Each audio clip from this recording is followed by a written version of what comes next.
The world is made up of liyftronz, for want of a better word, incredibly minute particles of thought, in a sense, but they are independent and each one totally endowed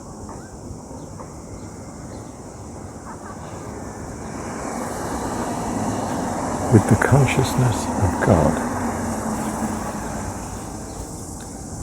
Now you put them together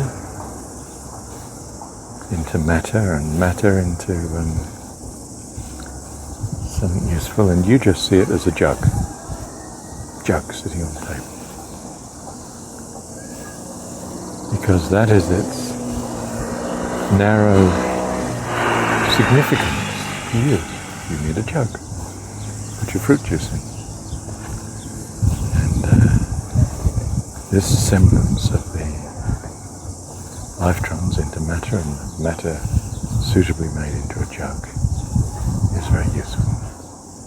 So you ascribe to that an extremely limited function that God has, namely to form into something that will hold produce. And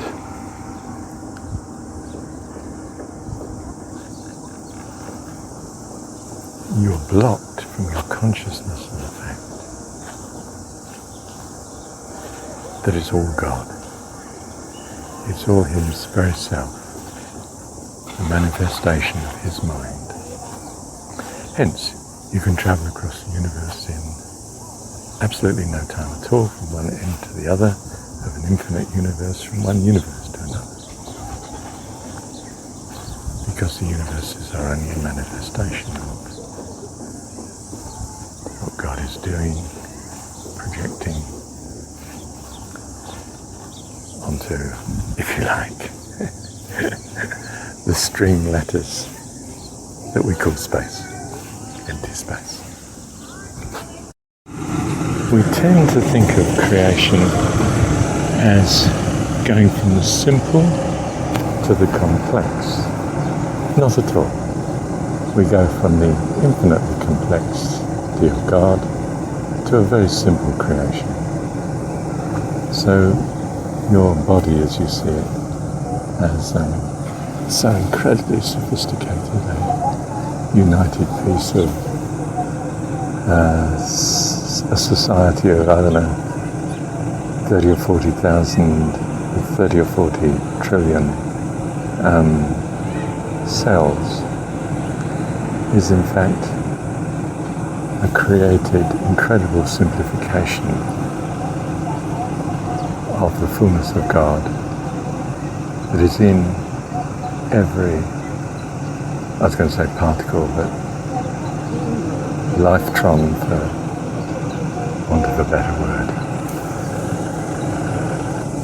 If you think of it, you do the same thing. If you write, this incredibly complex being, yourself, person, body and mind, produces something absurdly simple, ink on paper, very elementary relative to the sophistication of your body and mind that's creating it. God's the same. Astonishing complexity that's constantly making that into very simple, minimal specialisms, objects, wood as opposed to water, and trees as opposed to cars, and so on. And if you think about it, we do the same. We take the chaos of the minerals in the ground from our perspective, and we fashion them into something useful, like a motor car. We do it by taking out all sorts of impurities and treating the metal and plastics and carbons in a different way, and assembling different stuff, and the result is each part is a a great simplification of the original mixture of minerals in the soil, but ultimately it's all come from that. You know, the building, the house, the technology, incorporated into something, object is all from the earth. With a bit of help with sunlight, of course, and so on.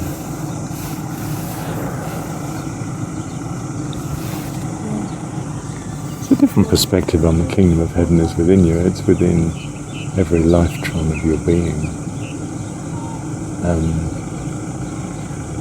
And not only that, but the will that you're exercising is from this kingdom within. You're accessing all the time, if you like, a breach of the simplification. You're accessing more of God's mind that you might experience a wider fashioning of the simplicity that you're used to. And so you're faced with a riddle and you want to find the solution.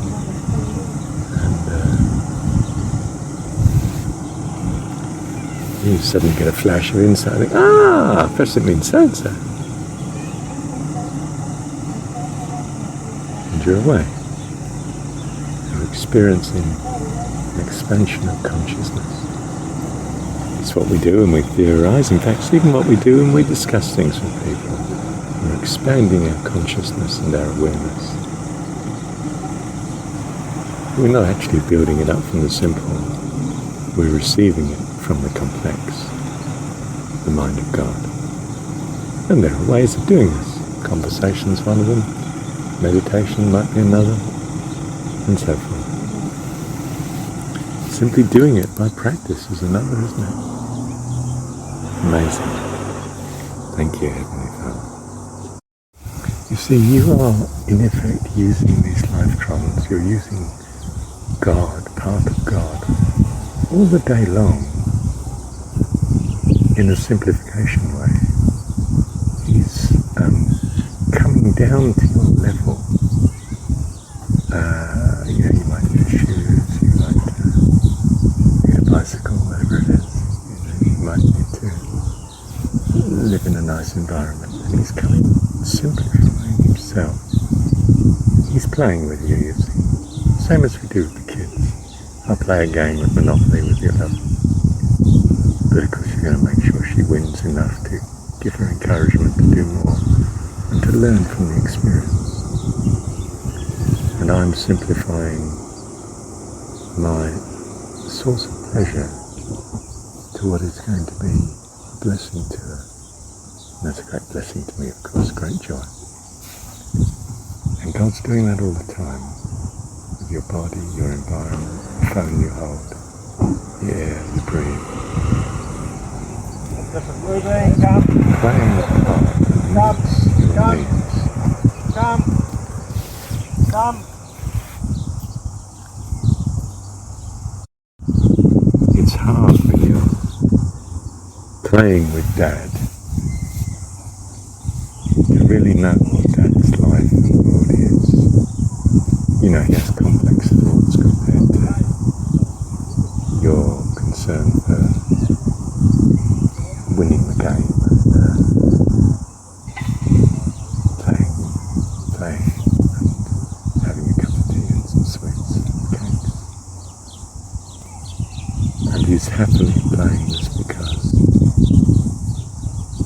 given your level of presentness, is a blessing to you.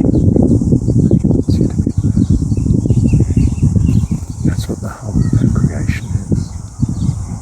It's God simplifying himself and presenting as something you can comprehend and feel you need. But at the same time, most earnestly intending to bless you.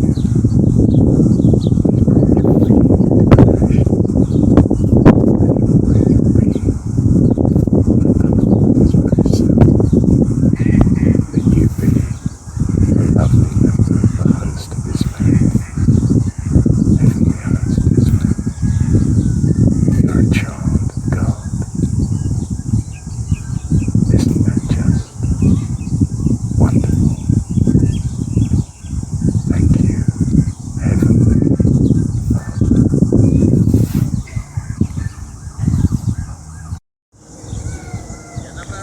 And if you think that's fantastic, try this. Every liyftron has the complete capability and consciousness of God. In that regard, they are all identical, and if you like, in location terms, any one of them can change the complete consciousness and understanding and state of all the others in parallel with itself, instantly. So there's a unity of God that's manifested into, well, a trillion to the power of a trillion. I mean, just unquestionable infinite number of similar, of identical particles, which we call liyftrons from the point of view of this universe that we're in. And there are other universes too. But this one will do. But a zillion clones is not company. They simply mirror whatever you're doing in any one of them at any one time. They all respond accordingly. And God wanted fellowship. So he limits himself in an extraordinary fascination and wonderful way, and presents himself as persons, individual, different persons, different in that they, if you like, all lack something. But the lack doesn't mean they needn't be in great harmony, except that they do have a separateness. They do things, and there's, if you like, a delay between what they initiate and what others take up. And everything each individual does has a ripple effect on everything else. So, the particles that you're made up on are all identical, and would all, any one of them tells you the completeness of God. By particles, I'm saying liyftrons for one, you know. But how they're assembled, you know, into different things, water and this deck that I'm looking at, and my shoes and so forth, do you think you do it again, and the John? person walking by, how they're assembled is a limitation, a restriction in how they are presenting to those that are receiving the presentment, which is us, not the fullness of God, us, as we are seeing ourselves, again limited. I'm seeing myself as Marshall and you, the person that might be listening.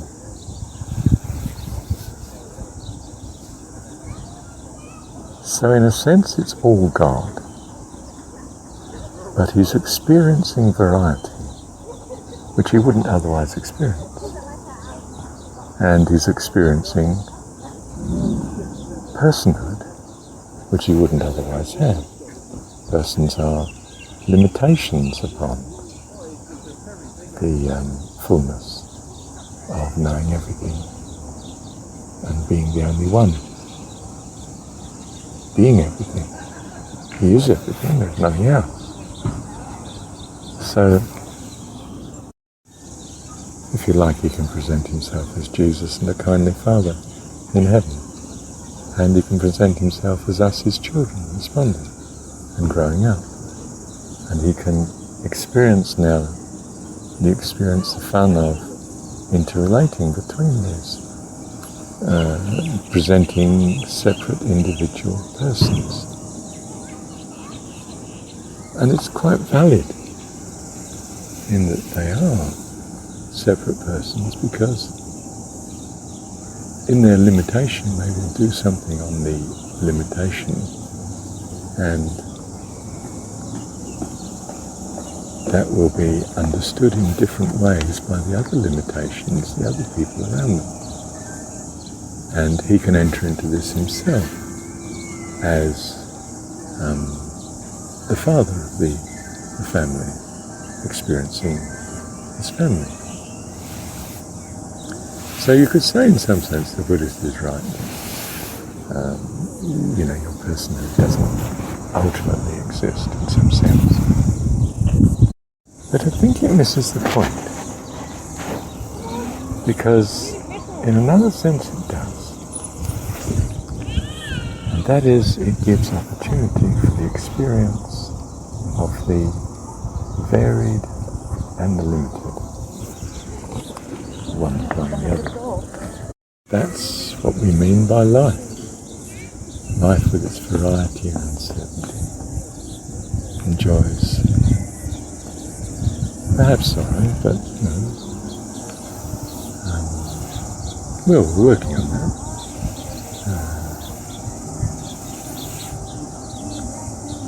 You don't have to experience sorrow. You don't have to experience a bad outcome of this astonishing picture that's being painted. You have the sovereignty within you, of course, to paint the picture however you wish. You can even change your limited view so that the picture that you wish is different. Isn't that fantastic? Thank you, Heavenly Father.